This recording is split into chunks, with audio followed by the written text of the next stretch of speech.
Chapter 13, verse 1 to 13. Okay.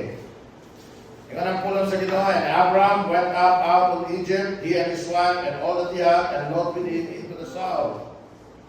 And Abram was very rich in cattle, in silver, and in gold. And he went in his journeys from south even to Bethel, unto the place where his tent had been at the beginning, between Bethel and Hai, unto the place of the altar which he had made there at the first. And there Abram called on the name of the Lord. And Lot also, which with Abram had flocks and herds and tents. And the Lord was not able to bear them, that they might dwell together. For their substance was great, so that they could not dwell together. And there was a strife between the herdmen of Abram's cattle, and the herdmen of Lot's cattle, and the Canaanite and the Perizzite dwelled then in the land. And Abram said unto Lot, let there be no strife, I pray thee, between me and thee, and between my herdmen and thy herdmen, for we be brethren. Is not the whole land before thee? Separate thyself, I pray thee, from me. If thou wilt take the left hand, then I will go to the right, or if thou wilt depart to the right hand, then I will go on the left, to the left. And Lot lifted up his eyes and beheld all the plain of Jordan, that it was well watered everywhere, before the Lord destroyed Sodom and Gomorrah, even as the garden of the Lord, like the land of Egypt, as thou comest unto Zoar.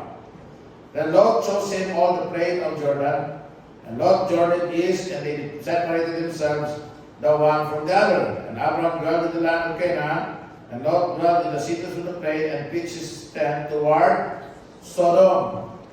But the men of Sodom were wicked and sinners before the Lord exceedingly. But, maning ng Bible, dipilit ni Lot, nindot siya mata, that green kayo, para dun sa iyahang mga flocks, matambok, dagan, multiply, financial opportunity. Pero, nahing ng Bible sa verse 13, but, apan, dunay apan, amen? Muna'y imuhang bantayan ang apan. Sa Kristohanon, mo na kinahanglan natong bantayan. Kanang bat. Nindot, bat. Daghan, bat. Aligre, bat. Guwapa, bat. Guwapo, bat. Amen? Beware of bat. Amahan na langit ko ng Diyos, kabalaan kita, Lord, salamat ng kapunon. I ask and pray, God, Lord, that you lead us to the word once more. Help us to understand it. And Lord, ma-affect ni Lord, sa mga Kristohanong kinabuhi, ngadto sa faithfulness o pagkamataron. Sa ngalan ni Ginoong Kristo, Lord God. Amen. Oh, amen. Kaning word na bat is antithetic. It opposes everything that was said before. So if everything that was said before is good, pag makakita ba, kana, sumpahin na sa maayo. Pero kung ang unang gisulti, maayo or maayo, dapat yung ba, kana, kung sa punta, ang sunod na. There are many characters in the Bible that serve God in different ways. So sa atong teksto karong hapon, ang atong isgutan ng karakter sa Biblia, mao kini si Lot. Now, Lot set or served as a bad example, as the same way many people in our day do. We would have no reason to believe that Lot was not in hell, if not for the few words of the Apostle Peter when he mentioned him in his epistle. Kung tanaw lang nato si Lot, kung tanaw lang ba, face value lang, makailan yung tanga, si Lot, impyerno to. Pero ibaw tama, wala sa impyerno. Ano man, gisgutan man siya ni Peter na righteous Lot. So, si Lot, mato si impyerno. So, saan man si Lot, pastor? Backslider. Amen? Si Lot, backslider, erring Christian. Unang backslider.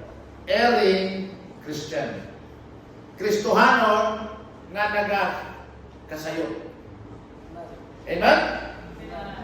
And isip Kristohanon, you do not want to become an erring Christian. Why? Because that will stop the blessing of God sa iyong kinabuhi. Now, this story is one of the tragedy and heartache na nagpahimangno kanato sa dako kayong peligro sa pag-backslide.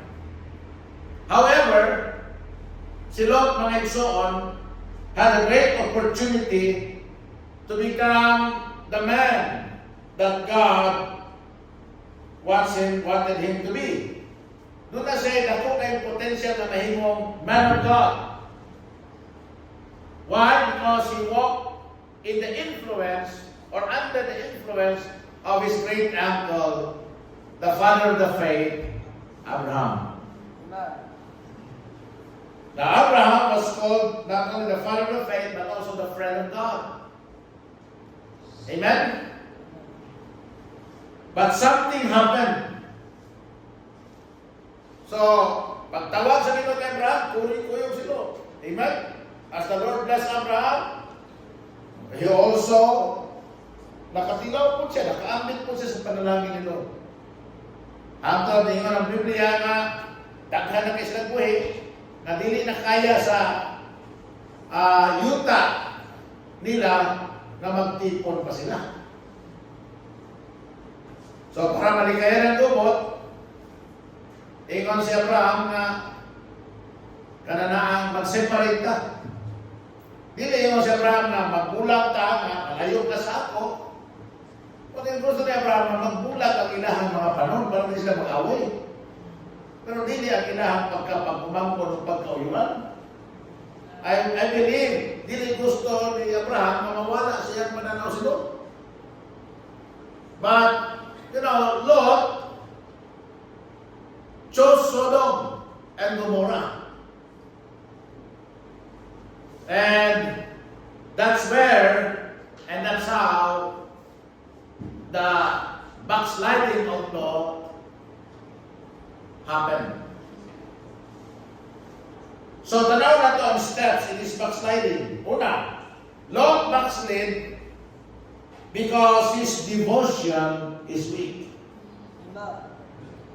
Ni backslide si Lot tungod kay ang iyang devotion sa Ginoo is weak. Tanaw sa verse 5.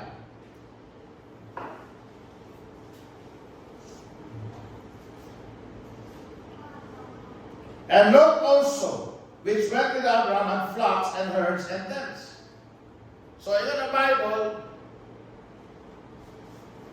O sa kabutan na makita ni mo kanunay ka Abraham, mag-build siya kanunay yung altar. Asa gani siya datkon sa Ginoo.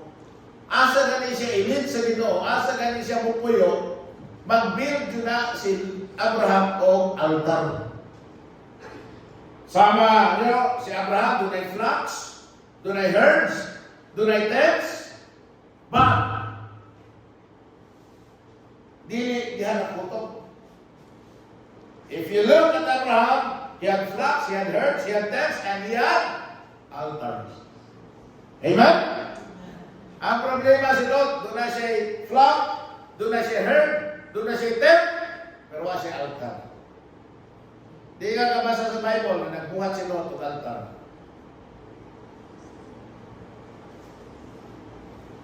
So, his devotion is weak. Amen? Si Abraham, buhat siyang altar. And every time na buhat siyang altar, worship siya sa Ginoo, dito niya tagbuon siya sa Ginoo. Image siya sa Ginoo. Amen? Ha? Tanawa sa Genesis 13:4. Si Abraham. Now, karon. Tanawa sa Genesis chapter 12. Verses 7 and 8. And the Lord appeared unto Abraham and said, Unto thy seed will I give this land, and there builded he an altar unto the Lord who appeared unto him. And he removed from thence unto a mountain on the east of Bethel, and pitched his tent, having Bethel on the west and Hai on the east. And there he builded an altar unto the Lord, and called upon the name of the Lord. Amen? Pag-asa na limuan ko si Abraham, naasa na ito siya buurong, ang una pinalimuon, mag-build siya ng altar. Tanawa sa Genesis chapter 13, verse 4, itong ibasa. Ingat ang pulong sa Ginoo, unto the place of the altar which he had made there at the first. And then Abraham called in the name of the Lord. Verse 18, tanawa. Lukso ka sa verse 18. Pagbulag na nila ni Lot. So ayun si Lot, ato ko sa Sodom. Amen? Una, si Abraham, ina sa Ginoo. Verse 14. After that Lot was separated, lift up now thine eyes, and look from the place where thou art, northward and southward and eastward and westward. For all the land which thou seest, to thee will I give it, and to thy seed forever. And I will make thy seed as the dust of the earth. Isa, verse 17, arise and walk to the land. Tapos sa verse 18 naman. Then Abraham removed his tent, and came and dwelt in the plain of Mamre, which is in Hebron, and built there an altar unto the Lord. Pero wala nang altar building. Pero kung asa ka madto, mangita do ka og lugar nga adto nimo masimba ang Ginoo. Silo. Way lugar na masimba ang Ginoo. Ang iya na lang ta mag-build sa altar, kung siya build ng altar. So nagsugod ang iyang backsliding because his devotion is weak. Amen? Lot has no altars, so he chose the path of lustful reasoning. Minos ang spiritual life ni Lot. Minos ang iyang prayer life. Minos ang iyang worship life. Minos ang iyang fellowship life. So, ang nahitabo, mga gusto paminaw, pag weak ang atong devotions, our reasoning will become lustful reasoning. Muna pag-ingon ni Abraham nga to ni Lot, tanong ha? Ingon si Abraham kay Lot, verse 8. And Abraham said to the Lord, let there be no strife, I pray thee, between me and thee, and between my herdmen and thy herdmen, for we be brethren. Is that the whole land before thee? Separate thyself, I pray thee for me. If thou wilt take the left hand, then I will go to the right. So, mapili si Abraham. That's verse 10. And Lot lifted up his eyes and beheld all the plain of Jordan, that it was well watered everywhere, before the Lord destroyed Sodom and Gomorrah, even as the garden of the Lord, like the land of Egypt, as thou comest unto Zoar. Then Lot chose him all the plain of Jordan, and Lot journeyed east, and they separated themselves the one from the other. So may rason ni Lot na dito sa Jordan. Kini, green kayo. Amen? Patag kayo. Nindong kayo. Mudak ka na akong panin. Tapos, hayahay kayo kay patag man. Amen? Lustful reasoning. Amen? Wala niya i-consider, ang iyang i-consider ang iyahanang panginabuyan. Pero wala niya i-consider ang lugar na iyang panginabuhian. Nga naman, napuno siya sa lust. So ang iyang reasoning, lustful. Wala spiritual aspect, wala spiritual kanang dimension si Lot. Amen? Daghang Kristohanon ng unana. Walay spiritual dimension ng kinabuhi. Basta lang sila makakaon, basta lang sila malipay, basta lang sila maka-advance, mauswag or mulambo, materially. Pero bahala ko ay simba. Bahala ko ay ampo. Bahala ko ay devotional. Bahala walay wali. Nagamo, kung gawas magaling mo, matungkol lang lugar, pangitad yung simbahan. Because mawalan ka ng spiritual dimension sa mga kinabuhi, you will become lustful. Natananin mo reasoning, you will become lustful. Ikalawa, Lot has no altar. So, he did not only chose the path of lustful reasoning, he chose the path of least resistance. Ay, sayo, mani, tanaw mo na problema. Sayon, kayahin. Patag. Amen? Yan, anay tubig daan. Na anay sanbutan daan. Pero, yung ng Bible, anang puyo, lautan. Lot has no altar, so he chose not only the path of lustful reasoning, the path of this resistance, but also he chose the path of loose restriction. Tanaw sa Genesis chapter 19, verse number 3. Kung saan man nagpuyo sa Sodom. Nakamo, ayaw mo kayo kapanan. Yun ako nang Ginoo na suko, mabayot, kinahanglan kita pa masuko. Amen? Kana ba masuko dito sa lifestyle Bible? Kinahanglan masuko. Kung Ginoo, dili ulo na natin, puta ulo. Anong putas Ginoo? Yung ng Bible, Genesis 93.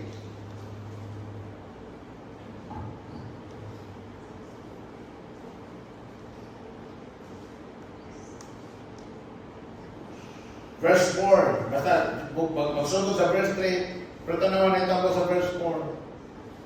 But before they lay down, the men of the city, even the men of Sodom,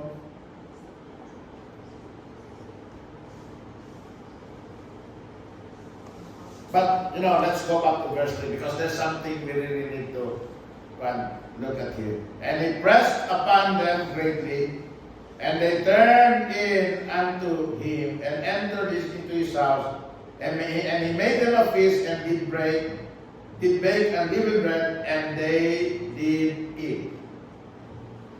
Tanawa ha? Ang strangers, males, although they were angels of the Lord. Si Lot, yung asawa, iyang anak, mga babae.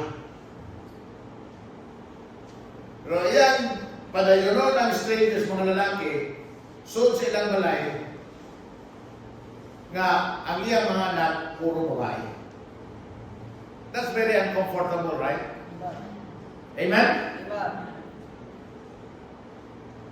Maobitaw to si Pastor Rodel Fuertes. Kailan mo Pastor Rodel Fuertes? Nga nahimubos na sa ako. Sa kitas mahawa ko. Nakabalik lang ako sa ganyan. Wala. Kita mahawak sa kititindog.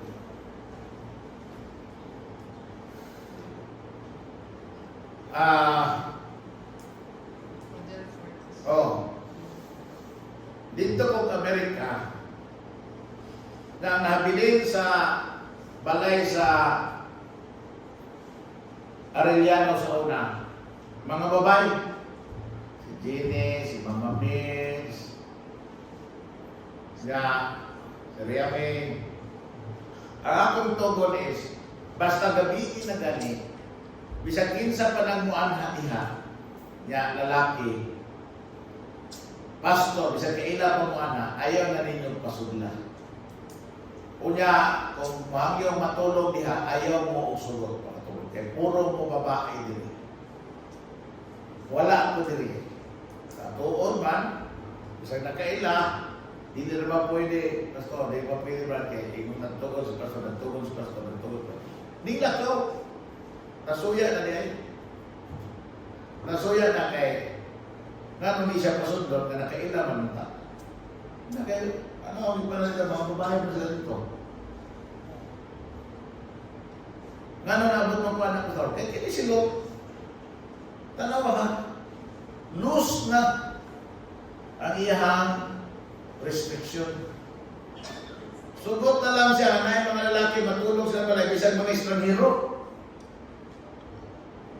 Kaya mga anak babae, tanawa na po ni, nga nung kinahanglan na siya pagpatong, kaya mga anak babae, wala po yung morals. Kung sa'yo nakita mo, after na giguba sa Sodom, giguba sa Diyos sa Sodom, di ba nangato sa bukid? Pag-abot sa bukid, kung sa'yo nakita mo, nagtuo sila nga, sila na lang ang tao na habilin sa kalibutan. So, silang gihimo, they committed immoral act sa ilang papa. Gihubog nila ng papa. And then, gigamit nila ng papa. Aron kunuhay nga, manganak sila. Unya, dayon, unsa? Manganak sila, tapos dayon, musanay sila. Kaya sila na yung habilin sa kalibutan. Nga, ang naita mo noon, ang ilang na mong mga anak, mo yung nahimo nga traditional enemy sa kaliwat ni Abraham. Mo na no? Ilang anak, si Moab, o si ano ba? Sunod ba? Ikaduha, Benami. Nga maunay unsa? Kaliwat, maunay kagika ni Ammon, mga Ammonites. Moabites and Ammonites. Nga ka na mga Moabites at Ammonites, maunay ni daghan sa promised land, sa dihan na naog sila si Abraham sa Egypt. Kaya sila si Jacob. Kaya after 400 years na slavery sa Egypt, ipabalik sila sa Ginoo sa Pan through the leadership of Moses. Kinsa may ilang kaaway along the way. Mga Moabites o mga Ammonites. Ammonite. Muna kining mga Ilonggo kontra doon sa mga Hudyo. Nga ay man, ba Ammonites man? Ammon.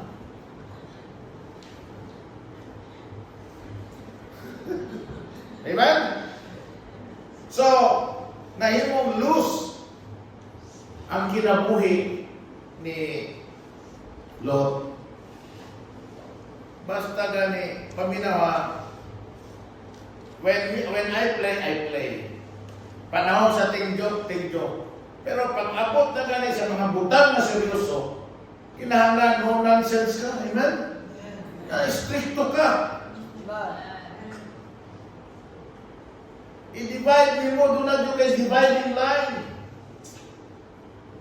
Doon na kay linya nga diha mo kutob. Nga kamo na sa Diyos, di mo pwede mo labang anong linya. O kini, kamo nga na adil, di mo pwede mo labang diya. Amen? Para mo sa? Para ma-preserve ang inyong righteousness diya sa Ginoo. But because his devotion was sweet, he chose the path of loose restriction. Sanita mo, di ko na yung values, ang values sa Sodomites.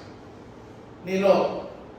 So, kung sanita mo kay Lot, nagpuyo siya sa Sodom o sa Gomorrah, nga ang iyang kalag, kada adlaw, naglingkod siya sa banghaan sa Sodom at Gomorrah. Kada adlaw, makita niya, mga bubuton, tagpong tiyan, pero ang linakwan, kiay kayo. Amen? Lima ka na isa kayo mga naon, tapos sa liksunte, kaya nila mani.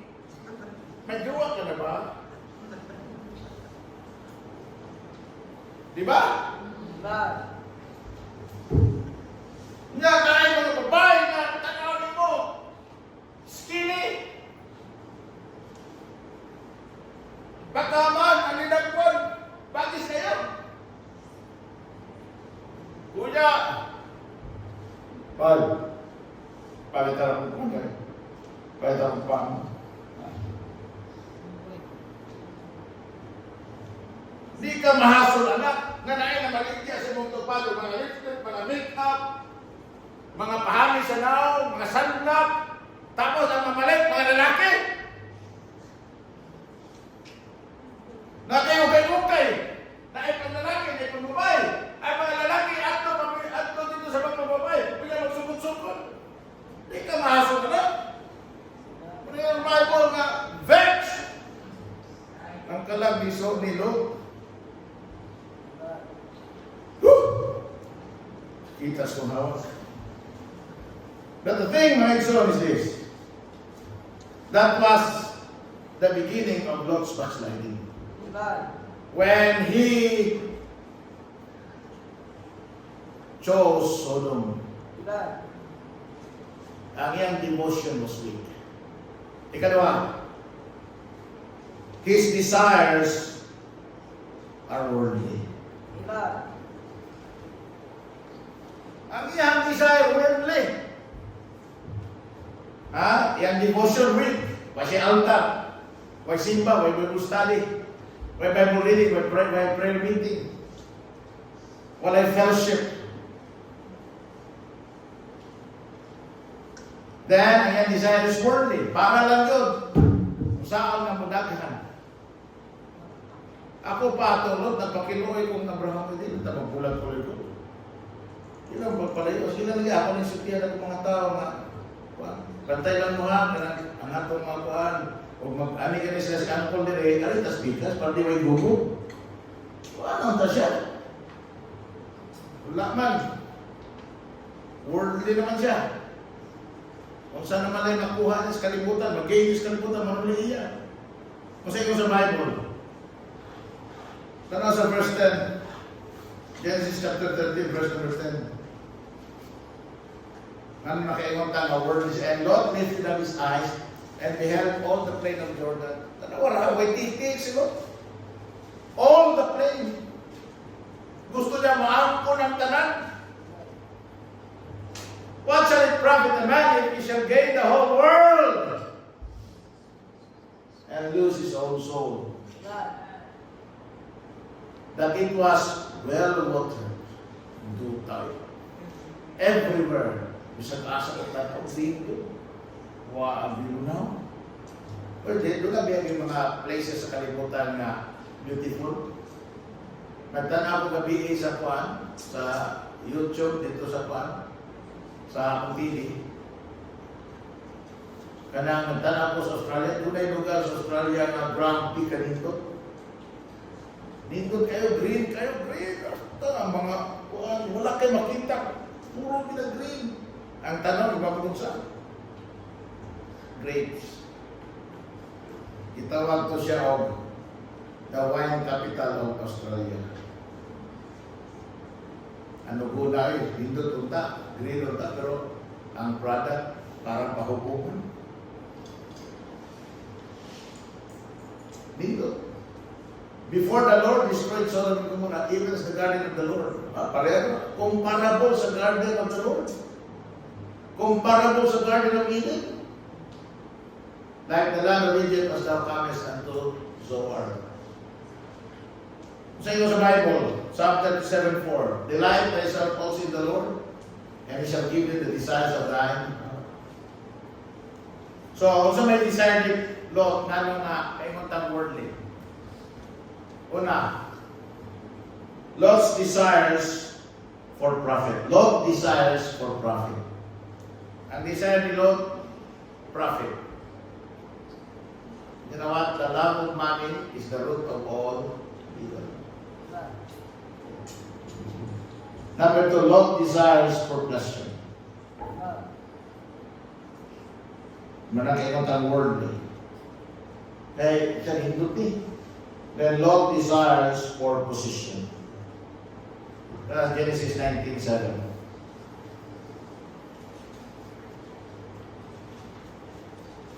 The book of Genesis chapter 19 and then verse number 7. Yan ang Bible today. And said, I pray you, brethren,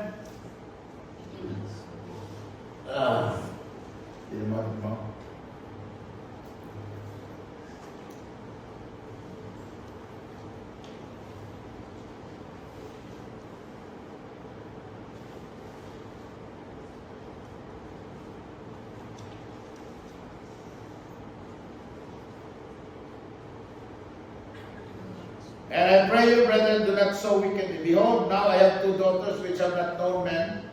Let me, I pray you, bring them out unto you, and do ye to them as is good in your eyes. Only unto this men do nothing, for therefore came they under the shadow of my roof.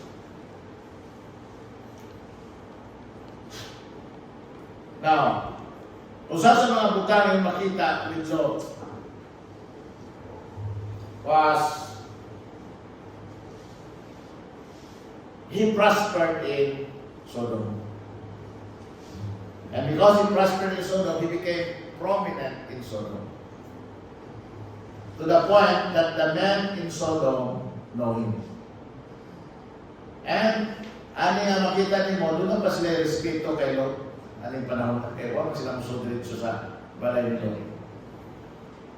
Nakapugong-pugong po man si Lot nila.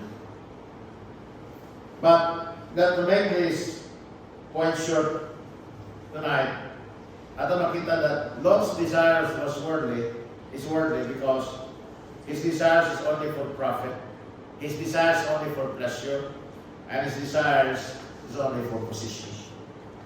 Third, not the least, Lot decisions is wrong. Saan siya?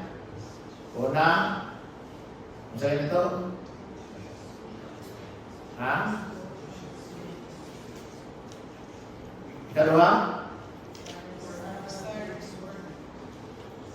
His desires are worldly.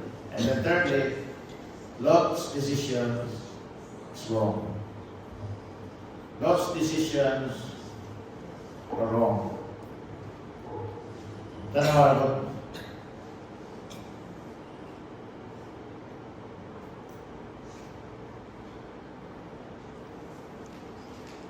Kung sa'yo nawala kay Lot because of his wrong decisions, his standards are gone.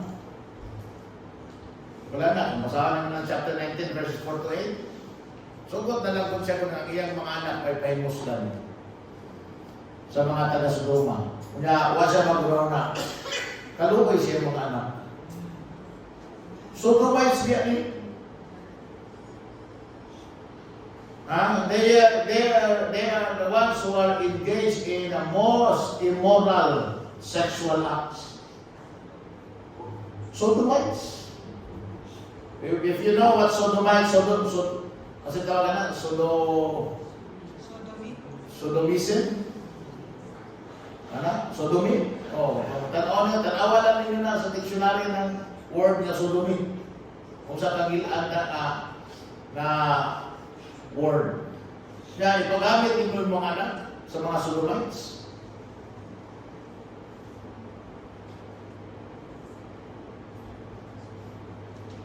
Mausa kay laman niya, may nagpusa, duwang ka lalaki. Ikaw ng Bible, the men of the city. Amen? So, daghan eh. Support ka, yung mga anak. So, his standard is gone. Kadua, his seed is gone.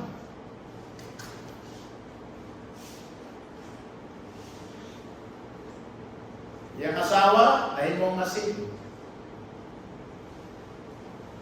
Amen? Iyahan mga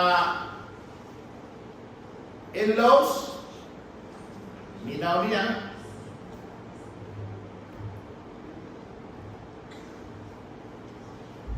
Lot's spouse is gone, and Lot's sway is gone. Di na siya makakumbinser sa mga sons-in-law. Wala na maminaw niya. Wala na influence niya. Mag-isgot siya o righteousness. Mag-isgot siya o judgment sa Ginoo nga balaan. Bugal-bugalan na lang siya. Amen? Pareha ito na po ang amigo nga nakailan ako, amigo na ko na palahubog siya, palainom siya, sugarol siya. Tapos mag-Bible study siya. Ang iyang Bible studyhan, katong mga kauban niya sa sugal, dahan ka na pa yung sugal na hanta. Antog-antog ba hanta?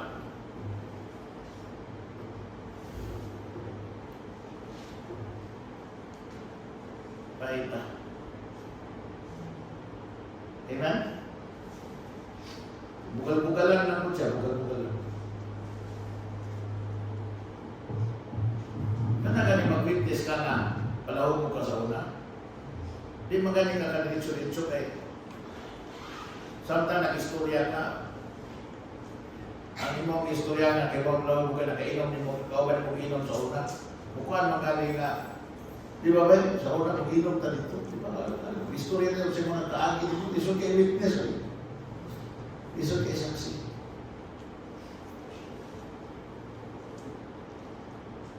So he lost his way. Wala na siyang persuasion. Nagbuba ang iyong testimonyo. Diba ng Bible, he now becomes good for nothing. Di man ka, ingon si Abraham, before guba sa Ginoo, sunuwa, hangin si Abraham sa Ginoo, Lord. Kung doon ay 50 diha, na maayo. Kung doon ay 50, hindi na ko Ginoo. Pag doon ay 40, hindi na ko Ginoo. Pag doon ay 30, hindi na ko Ginoo. Pag doon ay 20, dili. Pag doon ay ako, dili. Wala na mo padayon ng hangin si Abraham. Naman, wag di ka mo tumakbo.